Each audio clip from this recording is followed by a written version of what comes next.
I have a lot of PTSD in my life, but I think with every ripple and every crash, I feel like my life is like a wave, a crashing wave that keeps pushing me down, but I keep coming up for a purpose.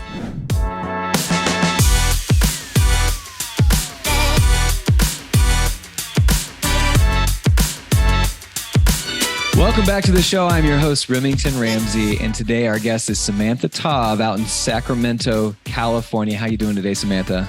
I'm feeling great. Thank you for having me. We're going to jump in. You're the incoming president, so we'll get into that with a crazy backstory of how you got to the States. But tell me what you love about Sacramento and California. What's going on out there? I moved to California when I was probably 12 years old, but I'll tell you the story on that a little bit later. I moved to Sacramento after having 2 kids, and I wanted a safe haven to raise my kids. So we initially moved here to open a donut shop to have a job with stability for my father-in-law, my brother-in-law, and me raising the kids and having that history and owning a donut shop prior in Los Angeles. So that brought me here. But my true love is probably real estate, and it started way back when I was younger and helping my parents. But I joined the Sacramento Association of Realtors back in 2004, and having that job gives me the flexibility of raising my kids and being there and having that time and whatnot. Yeah, no doubt. Sacramento, my only ties to Sacramento personally is a realtor here that actually played for the Sacramento Kings. And he's actually now a realtor. It's amazing to me how many athletes and celebrities of different fields end up in real estate. You notice that? Yeah, I think Lisa Leslie was part of the Monarchs here in Sacramento. I think yeah. She's also a realtor, and she's also part of my brokerage, which is Side, the white label company. And I think she's selling to the NBA and NFL players out from Florida and Los Angeles. So yeah, I've seen so many athletes, baseball players, football players, basketball players that now transition in their non-playing days as a realtor. Yeah, no doubt. Or flipping homes. I see a lot of people flipping homes. So yeah, real estate's a fun game for everybody involved. Well, let's jump in to your backstory, because that where it all started is pretty interesting. And your move to America was brought on by a pretty tragic story of the 1975 genocide war in Cambodia. What was going on in your world when all that was happening? I was probably 3 years old when all of that happened, and your nightmare just begins. I remember just hearing all kinds of shooting and stuff and crying. My dad would yell at me. It's like, it's just so crazy. My earliest memory is probably just my dad telling me to run. It's like, leave your house, grab whatever you can. But I remember I had red pants on. It was falling down. I was trying to run. My dad just got mad and took my pants off and made me run, like just a shirt, and kept running. It's like, so he can keep an eye on me and my brother, and him and my mom was in the back trying to carry what they can. It's just like you flee your home and go to wherever you can find safe. I remember that we were in probably forests or campsites or wherever, where everybody was. It's like everybody's just running for their life. I think the only thing that probably saved my family was my dad was pretty talented. He worked wherever he can. He'll do electrician, he'll cook. And he worked, I think, for some of the soldiers as an electrician back in the days and stuff, just doing any kind of side job. But back then, if you spoke Chinese, they would actually kill you, the language Chinese. So you actually have to learn, you have to speak Cambodian. And that was probably my native tongue, was speaking the Cambodian language. Sure. And it's just like, I remember my grandma telling me she only speaks Chinese, which is a very foreign Chinese, which is Chaozhounese. And she would kneel down and she'll pray to them, and she'll with a smile cuss them out, but they didn't understand her. She couldn't understand them, just like begging for mercy and stuff. But I know that lots of my family members got executed Not everybody survived, my grandma's relatives and stuff, but you kind of separate the family and stuff. So I remember one time me and my brother got lost and I was crying for hours. We couldn't find our way back to the village to find my mom. And we're so hungry. And I remember one memory, I saw an elephant just going through like a forest kind of. And I go, let's go follow them. We follow the elephant and it led us back to the village. And I was so happy to see my mom. I was literally probably 5 years old before I turned 6.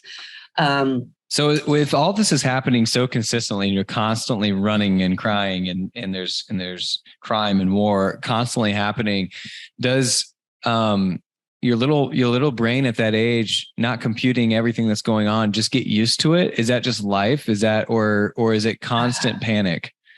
I don't know. I think I get PTSD sometimes when I watch movies and going back to it. I remember we played, my only toy was probably some marbles that I made out of mud. You know, you put water into the dirt and you roll it up, let it dry, and you play. And I didn't have anything to carry. I would wrap it on my pants, which was elastic on the side. And I remember one night in the middle of the night, the soldiers put a gun in my head and I was crying. They thought I had jewelry or gold and they made me give it to them and they squashed it. I cried. I was like, many people mud marbles. Many people hide jewelry with their kids because they would search the parents and not the kids. Oh, wow. And that's how a lot of stories happen. So that's one of my vague memories. But, you know, I remember just getting in line and begging for a bag of rice. I know that American Red Cross was play a huge factor, the U.S. soldiers there. And we would line up. My dad would take me because I was the youngest. My brother was a little older. And being a little girl, if I show you a picture of me coming to America, my passport picture, I was so emaciated, had no hair, no teeth, skinny bones. But that was my coming to America photo. But, you know, you do that. And then my mom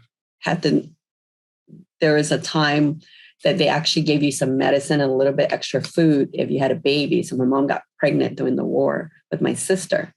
So my sister's a stallion. She was born in 1978 during the genocide war in the camps.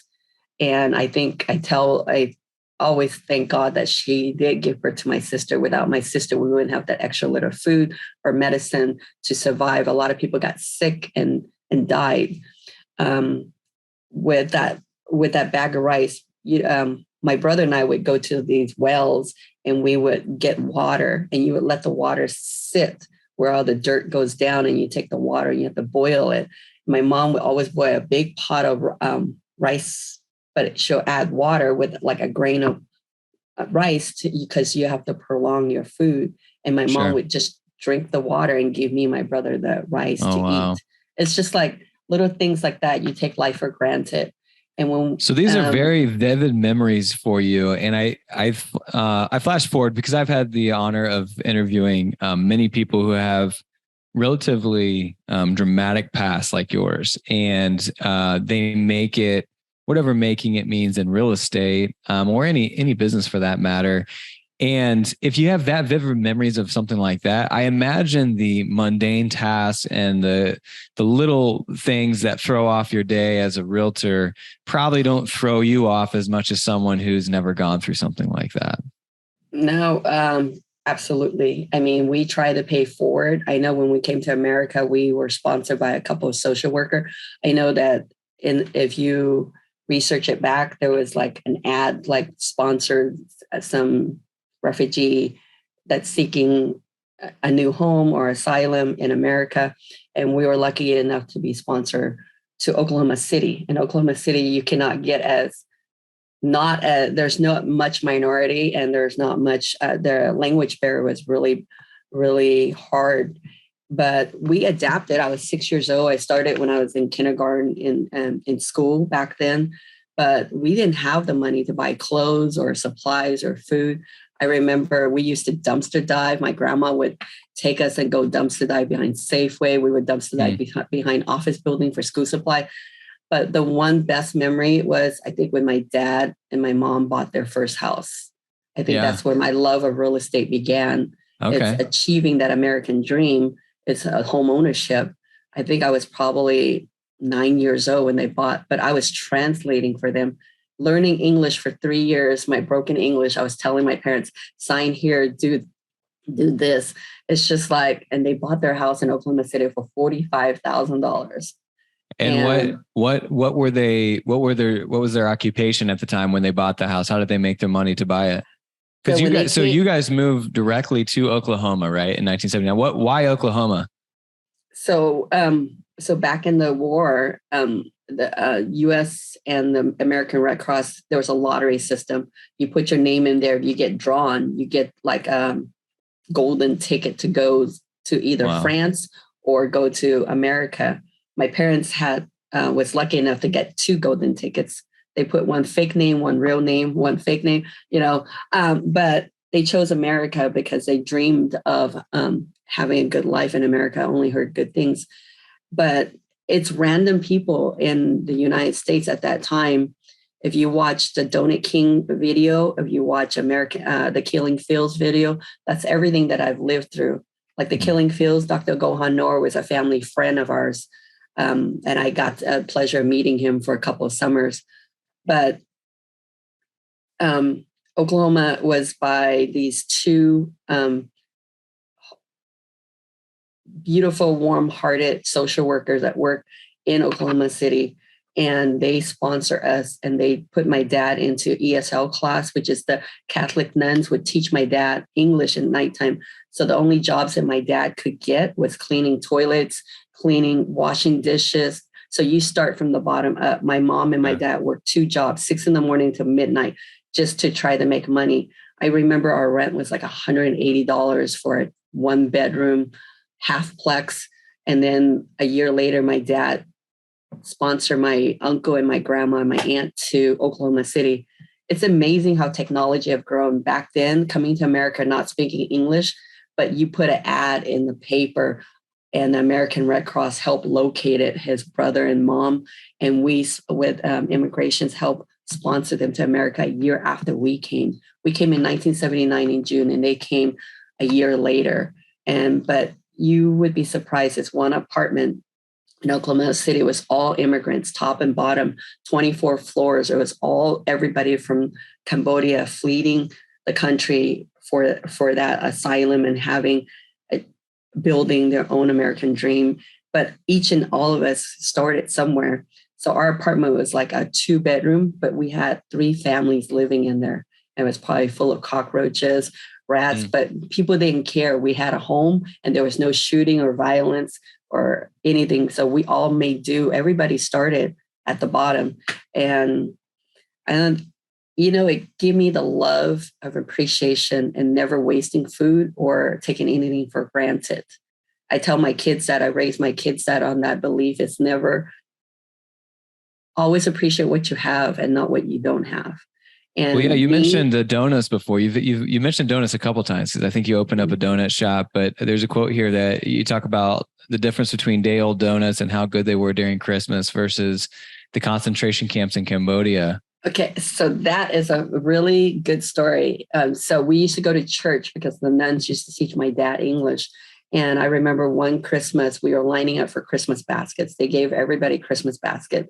And they always give us donuts. The nuns, when they were teaching my dad, would give him a bag, like a black bag of, we thought it was the nicest thing. It's probably like Winchers throwing away their day-old donuts. We would eat it. I would think it was like the most amazing flavor ever. Never ate anything so sweet and delicious in my life. It's like monkey breads, right? When you throw it all together, you just pull it apart. Yeah. It's so delicious. And my parents wanted to be business owners, so they couldn't do that in Oklahoma because of the language barrier and not that much help and resources. And they heard about Los Angeles. So we drove across country from Oklahoma all the way to Los Angeles. So they became waitress and chefs, and eventually they opened their own businesses. They opened a restaurant, they opened a donut shop in Echo Park, and we had another restaurant in Hollywood Hills. So what year was that when you guys moved from Oklahoma City to LA? 1986. Okay. So long before the Oklahoma bombing, because I was curious to see if I like saw that. you mentioned how like it was very, I mean, compared to what you grew up in, how peaceful it was in Oklahoma, but then you move out to LA where the crime was pretty big in the 80s and 90s. We What did not know. did you have PTSD from the crime out there from what was in Cambodia, or were you kind of sheltered from it? You kind of just forget about it when you go to school, you make friends and you just think, but every now and then I'll have nightmares. One of the nightmares I probably have is just crying for my mom. And I remember one of the ladies like, if you don't stop crying, I'm going to sew you up, sew your, and I'm all like, wow, it just like hits home because my mom had to work in the rice fields. The soldiers would make you work in the rice fields and whatnot. So, but you do get a lot of PTSDs every now and then when stuff happens. But I agree with you. We didn't know about the crimes. And my mom worked really hard 13 years of her life in Los Angeles. She opened a very big restaurant in Monterey Park. It was a dim sum restaurant. But in 1992, she was abducted and killed for money or greed. So it's like you survive a tragic thing. You come to America. Well, actually, let me rewind before that happened to my mom. They didn't believe in letting me go to college as a girl. They said girls don't need to go to college. So they only let my brother go to college. My brother's 2 years older than me. And they bought me a Chinese restaurant when I graduated high school. I was actually going to run away and go to school and be an attorney. I took my SAT without them knowing. I got into college without them knowing. I got an apartment without them knowing. But they bought me a restaurant. They spent $200,000. I had to give up my college dream and run the restaurant. I ran the restaurant for a little bit over 6 months, and then the Rodney King riot happened because my restaurant was on Vermont and Santa Monica Boulevard, one of the biggest, hardest hit during the Rodney King riot.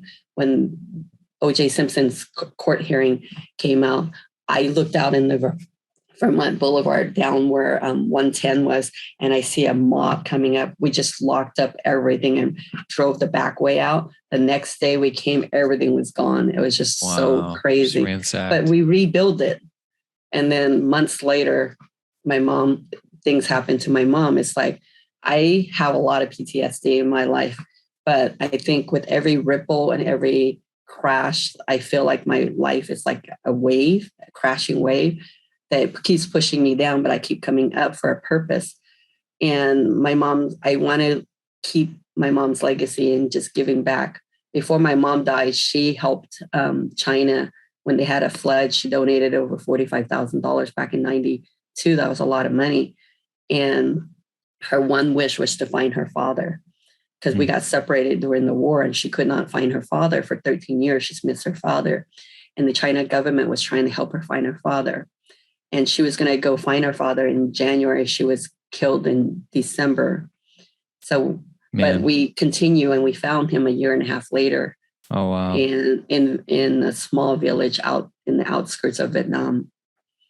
But it's amazing that you can pay forward and people will help you, but you have closure as well. I think last year I went to Vietnam and I visited my grandpa's house that he built. He passed away a couple of years after we found him. But when I stepped foot into his house last year, I was like, Mom, I fulfilled all your wishes.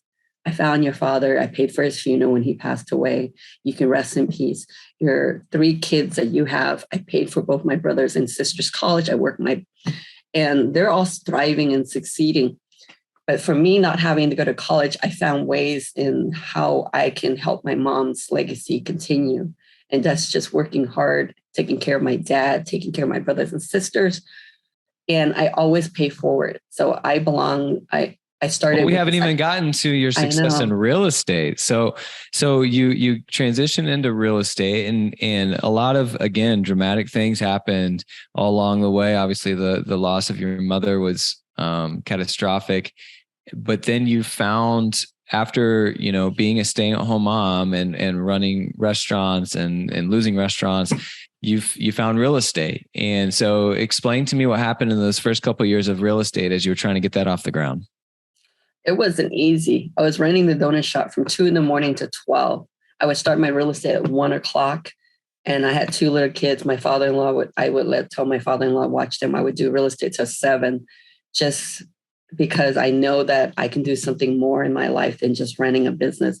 Business is just having that job security for family, but wasn't really making me much money. And I just started going to the association, taking all the classes. And then I would see all these top producers. And I was like, one day I want to be just like them, work hard. But when I first started, I went to a lot of top producer. I go, can you mentor me? Can you teach me? And they're like, I don't think you're going to be successful. You have too many obstacles. You got your kids, you're new, you're only going to do it part-time. I don't think you're going to make it a success. When people tell you you can't do something, I think it burns that fire in you that you want to be better and do better. And that's probably my biggest step in moving forward. But you also have to find out why you want to do something. I always look at my girls, and they're my everything. They're my biggest why, and why I get up every day, and why I have to work twice as hard.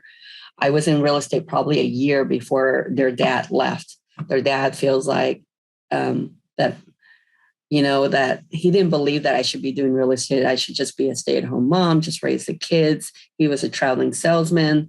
And I feel like I needed to do something more. I had a calling or something.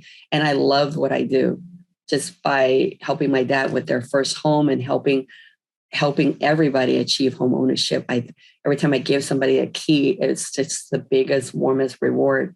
So, but every time that we close something, we always want to help back, give back. And I think that's what I've done through the years, the 20 years. I've always given back every year back to the community, helping families that are first starting out or have nothing. We give back as much as we can. And I think that's probably one of the reasons that I've been so successful. It's because a lot of people in the community see that I do give back besides just working. And I teach the people that I mentor through the years just to be humble. Don't be showing off what you don't have. Be humble and give back. Take care of others before yourself. And a lot of them have succeeded and done very well and successful because of that. I think it's interesting that both your daughters finished college, even though you were not able to. That is the one thing I would not let them do. Like, my youngest daughter is about 6'2". She's been approached to be models and stuff. And I said, no, I want you to go to college. I want both of you to go to college. The one dream that I wanted, and I couldn't do it for myself, I wanted them to go to college. So my oldest is a biomechanical engineer. She worked for Strikers, and she makes brain implants for cancer patients. Wow. My other daughter is a graphic designer, graduated from USF.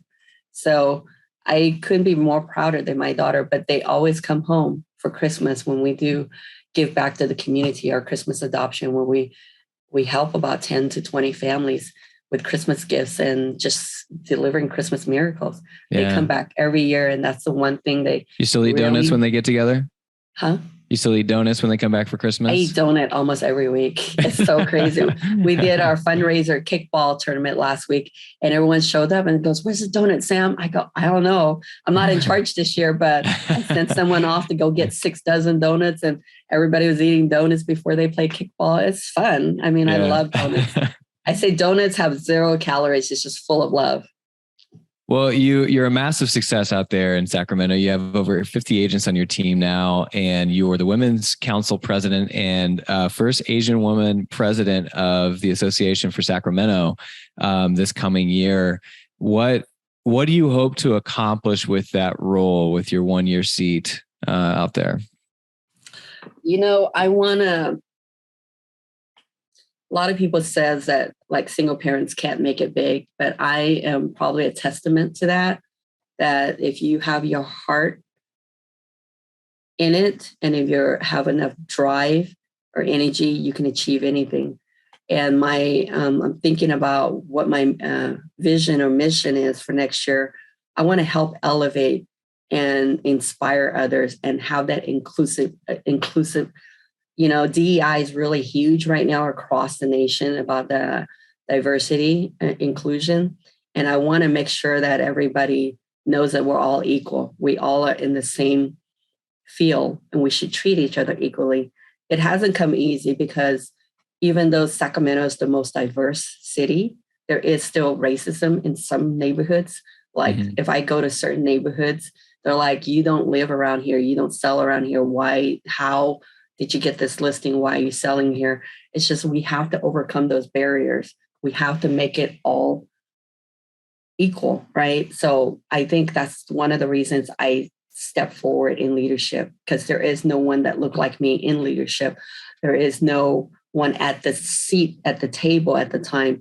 But now my board and my incoming board next year is one of the most diverse board in many years since the association started over 100 years ago.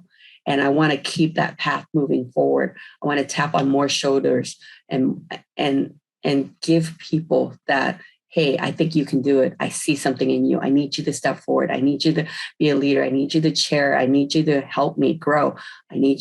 We all need to elevate one another. I want to take the association to the next level. And I can't do it without our members. I can't do it without my colleagues. I can't do it without people believing in me. And that it's going to be my biggest win if I can bring everybody together. And I want to bring NAR, which is the National Association of Realtors. I want to start global at our association, is having that global presence, but working together and cohesively. And then maybe we can inspire and transact globally and get more people seen here. I know Sacramento was probably just listed as top 10 cities in the nations to live. Elk Grove and my How many office realtors are on the board out in Sacramento? Last year, we ended the year with 8,600 plus.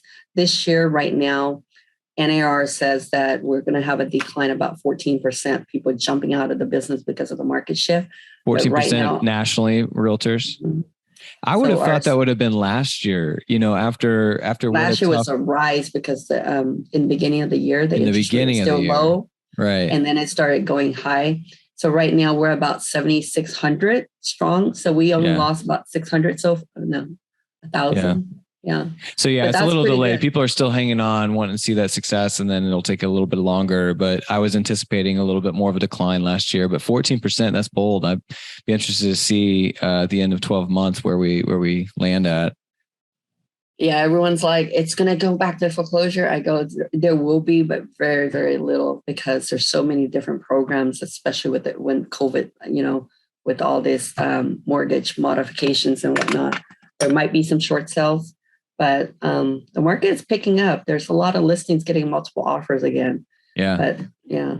Well, we're lucky to have you on the show, Samantha. I appreciate you sharing your story and a couple of very emotional key things that happened to you early on and even still, and your ability to bounce back and still love on people, even though it's ultimately people that have been hurting you and your family all these years.